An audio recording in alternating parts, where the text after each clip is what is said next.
For tuning into another segment of the Sit Down with Malik Wright presented by First Star Logistics. On this segment, I want to talk to my partner over here, Daniel, about a game that I was watching this weekend. I was watching Oregon versus Washington and just everything that was surrounded with the game. I mean, it was an absolute national media circus. And it was really, really cool to see. I don't know in all my years of watching college football if I've seen Washington highlighted in such a huge spot like that. And Washington answered the bell every single time Oregon, scored. But that's not what I was really paying attention to, right? I don't care necessarily. I didn't care too much about who won the game. I just couldn't help but keep watching the kid, Michael Penix Jr. And then I watched my Cincinnati Bengals take on the Seattle Seahawks the next day. And I will say this, the Seattle Seahawks were a couple of big plays away from winning that game against the Bengals, right? And I kept thinking to myself, hey, if they had a very good quarterback, an elite quarterback, I got to use that term very loosely, right? Yeah. Um, if they had a different quarterback in there, they probably would have walked away with that victory. And it got me thinking, he's in the same state. Why, if I'm the Seattle Seahawks, why wouldn't you potentially draft Michael Penix Jr. this year? I think if you draft Michael Penix Jr., there is some serious fireworks going on with that Seattle Seahawks offense. That's all I kept thinking about Sunday watching that game. I had the idea popped in my head Saturday, but it stuck in my head after Sunday's performance because I think Michael Penix Jr. is borderline generational. Right? You see what I did there? Yeah. All right. About how they like to use that about a certain quarterback, so on and so forth. But the guy answered the bell time and time again, had to slip up with an interception and didn't let it break him. He kept showing up for his team. And in a quarterback class that everybody seems to think there's a certain quarterback from USC and then there's everybody else because that certain quarterback from USC is what? Generational. People seem to forget about the other quarterbacks that are in this class, like a Drake May, like a injury prone. I'm starting to think Jordan Travis. And now Michael Penix Jr. is a name that we should be talking about.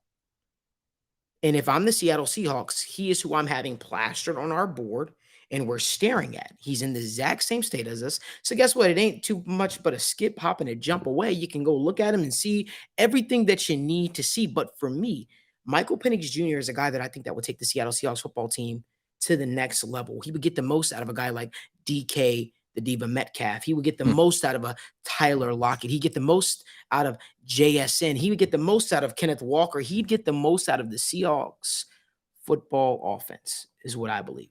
And that's all I kept paying attention to. That's all I keep thinking about is why not Michael Penix Jr. to the Seattle Seahawks as the quarterback of the future? Danny, what say you? I like it.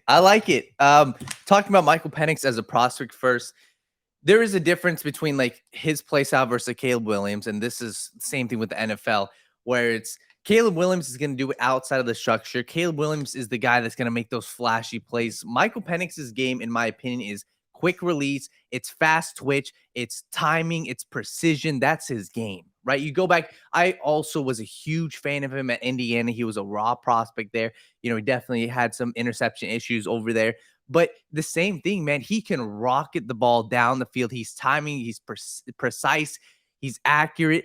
And the thing is, he's got a cannon for an arm. So what you're getting out of Michael Penix Jr. is you need to have a team. You need to surround him with talent, right? You look at him right now. He's got elite receivers around him. That's what you got to do. You got to get a couple elite receivers. You need to have a good offensive line, and he can do it. He can succeed. I can totally see him right now. If you put him in a situation, whether it's like the Seahawks, where you've got those elite receivers and you've got a great running game, that's where he would thrive. And you can put him, look at him versus Geno Smith, right? Geno Smith is a quarterback. He's, accurate passer. He's got a beautiful deep ball, but when the play breaks down, there's not much there. He's not, going through his progressions. Michael Penix, that's his game. We were talking about him earlier. It's almost like put him in the Dolphin system, right? He can do the same thing that Tua does. It's timing, it's quick, RPOs. That's his game. So with Michael Penix, there is definitely a tier between, his game like versus Caleb Williams, but it's a different type of tier. It's precise, it's a pocket passer, and that's what you're getting out of Michael Penix. So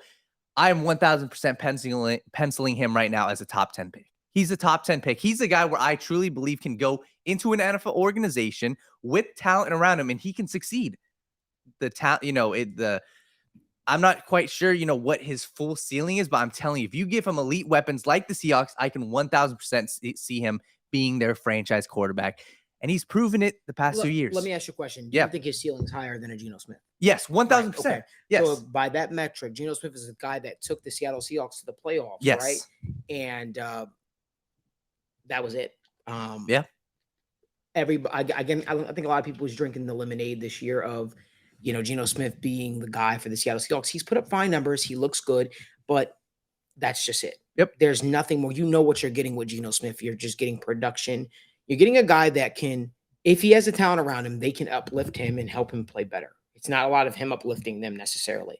And you don't always need that, right? But with Geno Smith you see what you get. To me, it's a lot of not going through all your progressions, because if you went through all your progressions, you kept noticing Noah Fant was wide open. You just decided not to go. You would have noticed DK Metcalf run up the sideline for a streaking play.